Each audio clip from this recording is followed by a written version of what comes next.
Your photo collection will require some regular maintenance.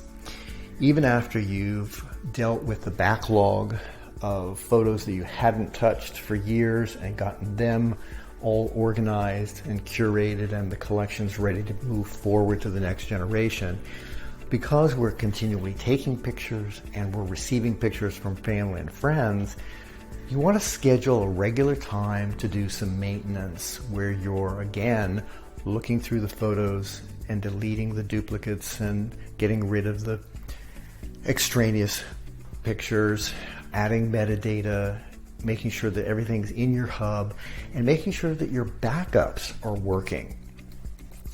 So that as you move forward, you really are keeping and having the photos that are in your photo hub, the ones that you want to use to tell your story for future generations. If you have any questions about maintenance or a maintenance program, put them in the comments below. Love to talk to you.